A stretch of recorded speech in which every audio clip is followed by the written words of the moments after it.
Hey everyone, how's it going? Welcome back to Let's Play Sine Mora. Today we're getting pretty close to the end because we're going to be starting out in Tira, which is the capital city of the Empire.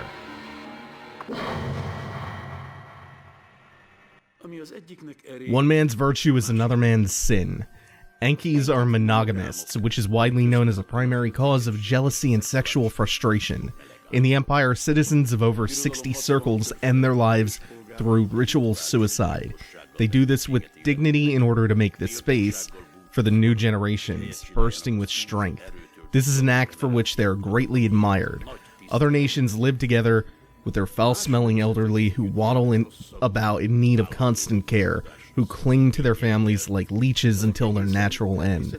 The Empire seeks to free these people from themselves, abolish their pagan customs, and bring freedom of spirit and the power of democracy to these savage lands.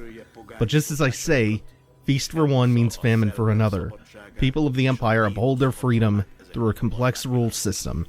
They embrace freedom as a concept and a name, but true individual freedom would be considered a slap in the face of community. If I can keep two irons in one fire, I may be able to succeed. Well, Miran and the Garai are trying to save my son in the past. I've been preparing for my revenge in the future. The last living member of the Cobalt King crew, Zach Gully, the co-pilot. You were so keen to carry out your orders that you saw fit to put a bullet in my son's head. Today you'll get what you deserve.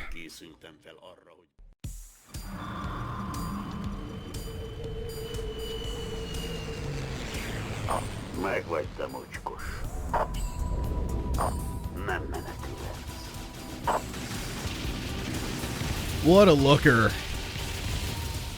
Like, the further you get in the game, the more I like the backgrounds. This game has some of the best backgrounds in shmups. They're so alive and they really give you a good sense of place and location. They're like really good fighting game backgrounds. Like, they have a lot of personality to them. They're like KOF backgrounds.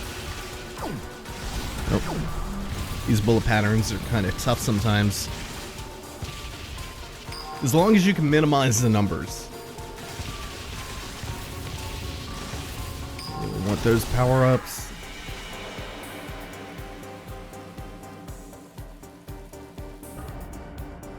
Charybdis. Yeah, we got Scylla before, now we get Charybdis. Naming conventions can get pretty fun. So, if I do this quick enough, I won't have to use another sub-weapon. Yeah. It's worth it using the sub-weapons there because you can actually get more out of it than you put in. You can get a pretty good return. Those ships have a chance to drop anything from, like, time capsules to sub-weapons or firepower. And sub-weapon stocks, even though I used 2 there and I didn't get any back for it, still worth the risk. Sub-weapons are going to become really, really important because I have this bomb sub-weapon you saw. And it's just a point-blank AoE. And if I can, I want to pull those for one specific moment in this level. Because the whole boss fight here sucks. It's not that it's bad, it's that it's hard. Shite. I would also love to go into it with a shield. But I don't know if I'm gonna get that opportunity. I could have earlier, but I wasted the chance. I had a shield stocked and ready to go. Oh, there we go. Good. I can't waste this. I really, really need this. This is gonna make life a lot easier. But before I get to the boss, there's a really good chance I get tagged. So, who knows? Time capsule, not as important, I find.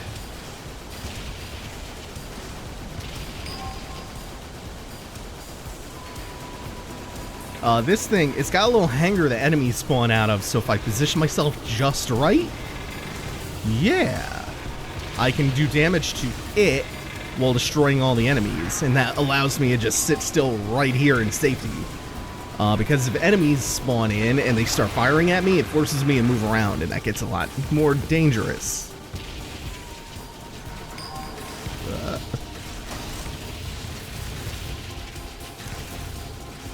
Did I get that?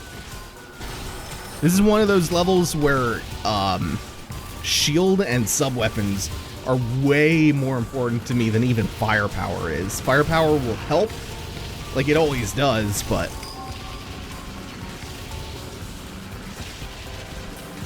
it's not my main priority. Good. I'm maxed on sub-weapons. I have a shield. This is as ideal as it can get, as long as I don't fuck up here. And I have time capsule to make it through. So this is a really interesting section. You have to really watch out with these mines, this grid of mines. I think this is the last, so we'll go down, right, up, and you can kind of just follow that pattern. Oh, this is so good. This is the boss coming up. This is so ideal. I feel good about that.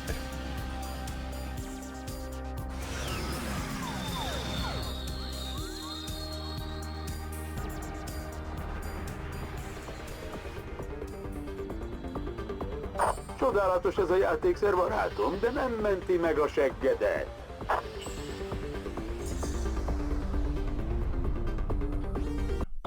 It's my favorite boss from Ikaruga.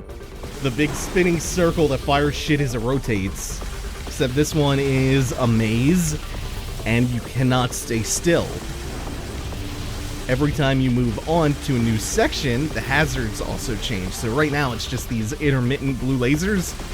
And that's easy to deal with. They get harder as time goes on, though.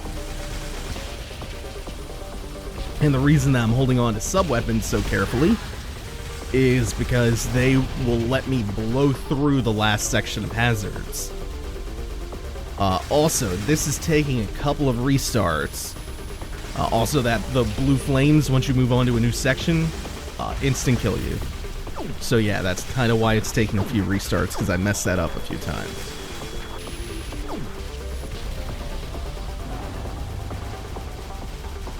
This is actually hard because of the same reason that made the service tunnel earlier in the game hard. The one where you're hiding in the trash, you can't touch the sides. Your ship is constantly being pulled in a direction while this thing rotates around you. So you have to constantly make these minor little adjustments too. And I'm about to start shutting up because this is where it gets hard. But we only have 2 of these left. So if I make it through the yellow laser part, I'm pretty okay because I still have all my sub-weapons. It's good, good, good, good. Come on, finish. Thank you. Oh,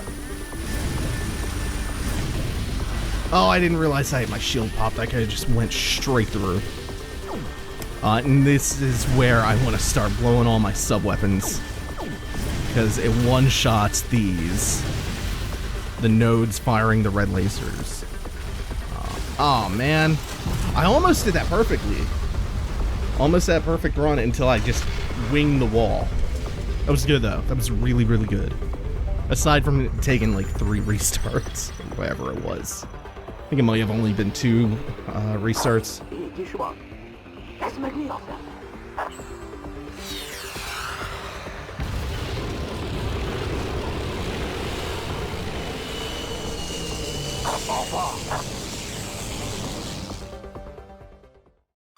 So Patel is still alive. And that scene was implying that he just shot down his dad, who was out for revenge against the guy who allegedly put a bullet in his son's head in the first place.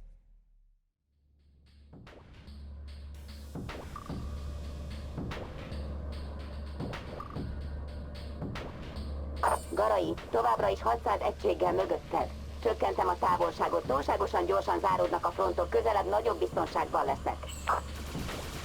I love the way that they reuse environments in this, because you get to see the past and the future versions of the environments when they're really pristine to when they just get ruined.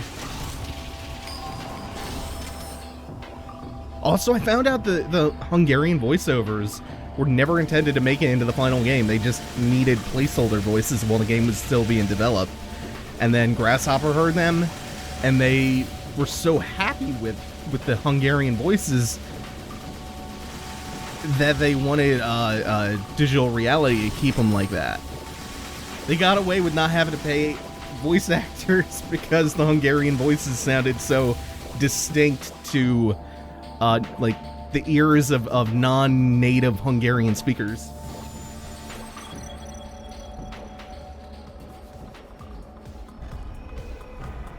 Palladian. I really like this name, and the idea of it. Kind of like the train boss being this whole gigantic thing, but the fight itself is not nearly as hard as the one we just did. In fact, we might... I was gonna say, we might kill this turret before it even gets one of its patterns off. I think this thing fires one of 3 types of bullet patterns. Man, I'm really pleased with the way the big circle maze went. The Ikaruga version of that fight is obviously much harder. If you watch my Ikaruga playthrough, I fucking struggled with that. That's a hard boss.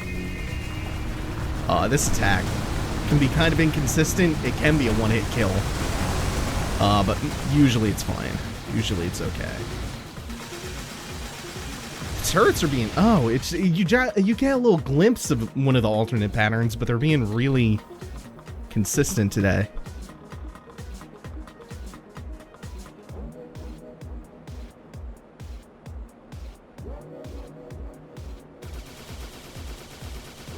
And that's one more observatory cannon. Oh, and this thing. Ah, shit. Crap. I took one penalty and then I took another trying to recover my firepower. I almost ran out of time there. Sok szerencsét tesz szerencsétlen. Véd a löveg. Gosznak, ha valaha újra látott, üzenem, hogy ne keressen többet. Letörlesztettem mindent. Ha ez máshogy látja, passzoljon meg.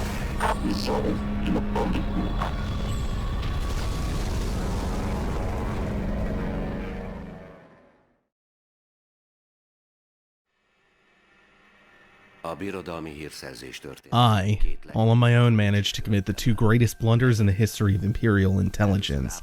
First, I had my name switched with that of the treasonous pilot of the Cobalt King on the report on the Battle of Mirage Mountain.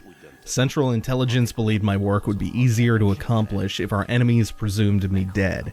This was a mistake, knowing my father, but at the time I had no idea he would spin such an elaborate web of revenge. I made my second mistake when the order came down to find out who had been methodically erasing every surviving member of the Cobalt King's crew. We set up a trap and I took the place of Zach Gully, the long-dead co-pilot, the very man who in reports had supposedly killed me. I volunteered to do the job, hoping to end the killing spree. After all, if the murderer knew of the forgery, he might lump me in with the same lot. I wanted to face him head-on, not get stabbed in the back. We faced each other indeed, and I killed my own father as he attempted to avenge my death. These mistakes are unforgivable. All I can do is live with them.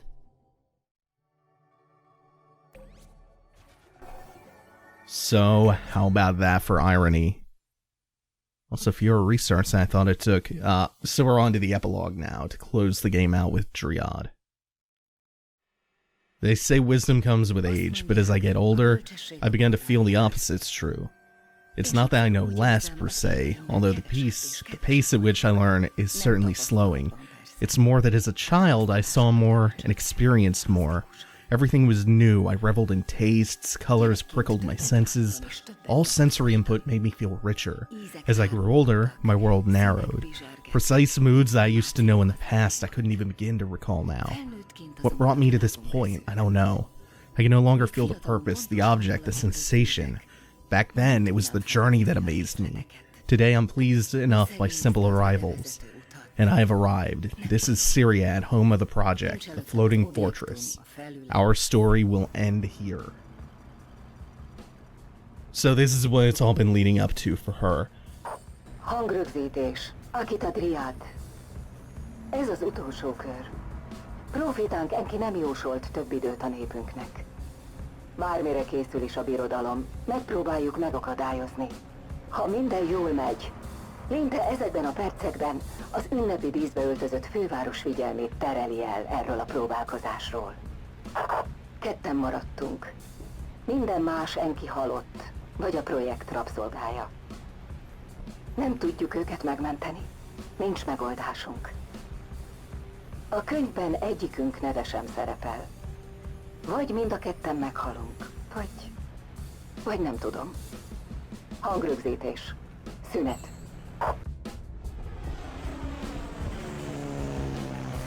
This whole project that she's talking about is the Loyal Empire's own attempt at harnessing time travel.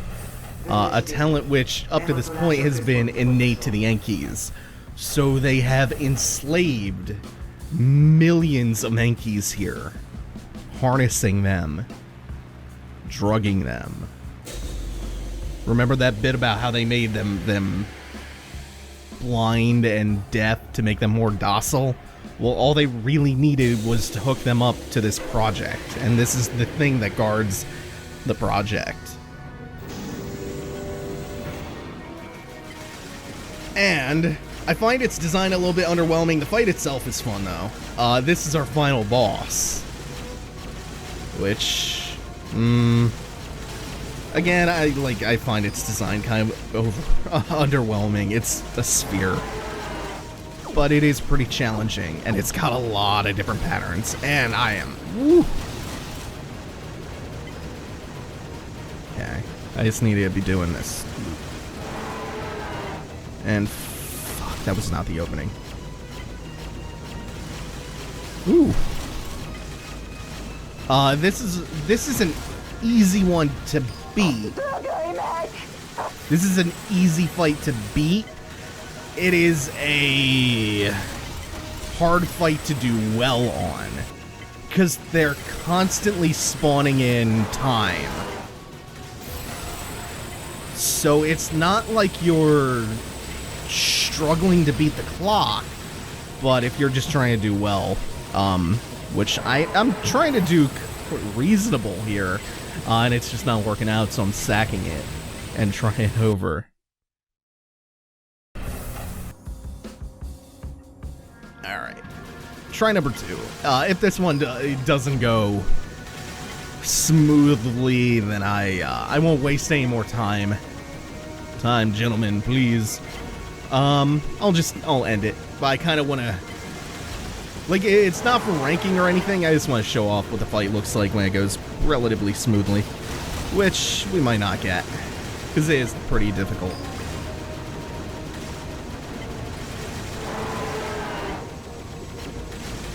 Just a sense of personal satisfaction here. That's a cool attack when it starts rotating, then curving all the bullets around. Oh, fuck. Didn't find the gap.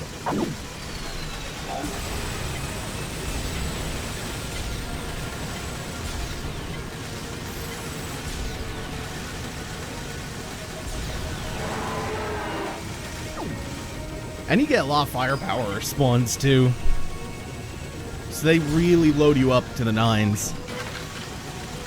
Let me get a time capsule. Because they know it's difficult. Ooh, no! That charge across the screen is, I think, the attack that I find most difficult to dodge because he does it so quick. Of course, it's a lot easier to dodge if you just react with a time capsule, but if you've used it up by that point, it's hard to really get a feel for where he's going to go on the screen.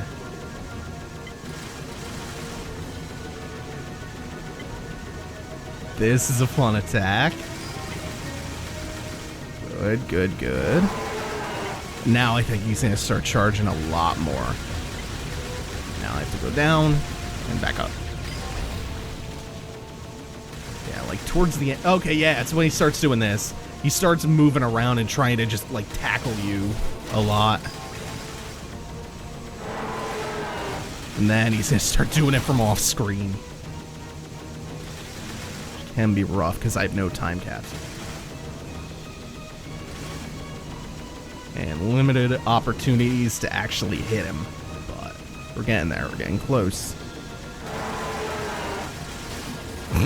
Engine whirring noise. Oh, I'm down to no firepower.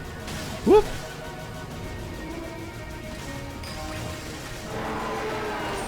Yeah.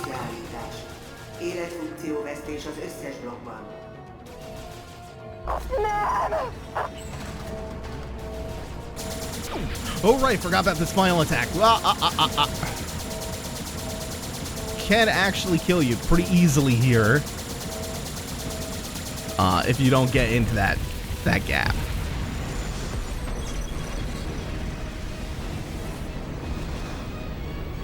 I love when bosses have last-ditch effort, dying breath kind of attacks like that.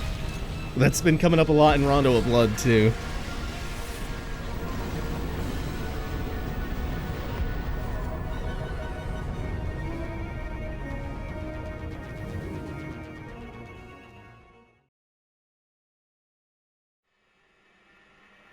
Ahol időutazás van, ott nincs stabil történet. How stable can history be when you can travel through time? The only thing you can count on is the state of the present moment, the status quo. According to the current state of things, on the day I killed my father, the terrorist in our registry under the name of Akira Yamaoka extinguished her own nation and vanished into time without a trace. So perfectly without a trace, one could presume she landed somewhere in the past time continuum. Somewhere past the time continuum. I have no hope of ever saving my father, and the only one I could hope to seek revenge upon would be myself. All I'm left with is a sour irony. Dryad would perhaps tell the story with greater indifference than I do. It took me a long time to notice it. Her time and trials are not yet over, but she certainly paid her dues to her country. The censors on Syria had recorded an intrusion of 2 foreign beings that day. Deep analysis of the sequence of events that caused her to obliterate her people has become a matter of imperial interest, since the key to Lael's power and riches lies with the project. But that's a different story for another time. Ez már egy másik történet. Egy másik időből. Whew. So there is an alternate ending for this game. It's one that I don't particularly like. I love the writing almost throughout the entire game. I find the story fascinating. The background and culture of the Empire and the Enki. I love how dark it gets and how real it is in some places. But the alternate ending kind of invalidates a lot of character traits, I find. It invalidates a little bit of character development.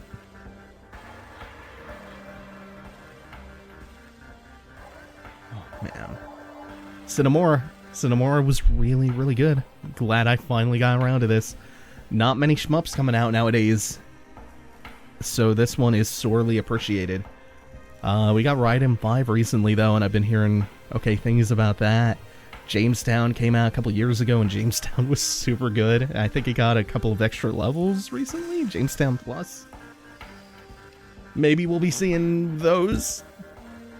Maybe we'll see those down the line. Maybe, probably. Hopefully more stuff like that keeps coming.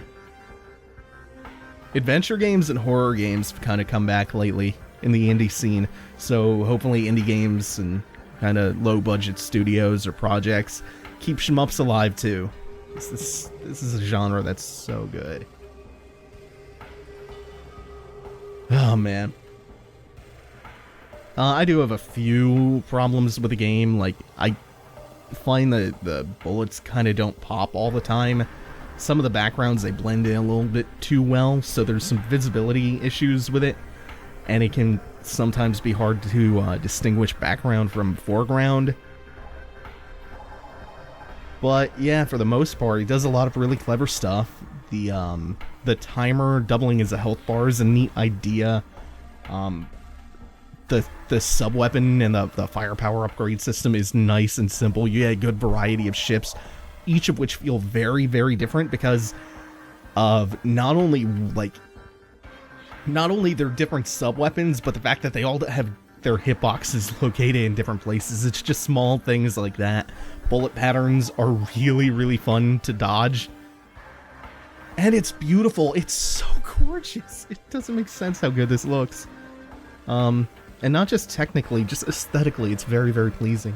It's got Akira Yamaoka's beautiful music, thumping percussion, and just a lot of personality. Like I was saying before, like the backgrounds remind me of something you would see in KOF, especially, like King of Fighters stages. I find a lot of shmups have pretty bland, forgettable backgrounds because it's not really where the focus generally is. So it's just kind of there. But in Sine Mora, it really helps to contextualize what's going on, and it's so well written. This was actually, when this came out in 2010, this was up there as one of my top picks as Game of the Year. It was very nearly gonna be my Game of the Year for that year.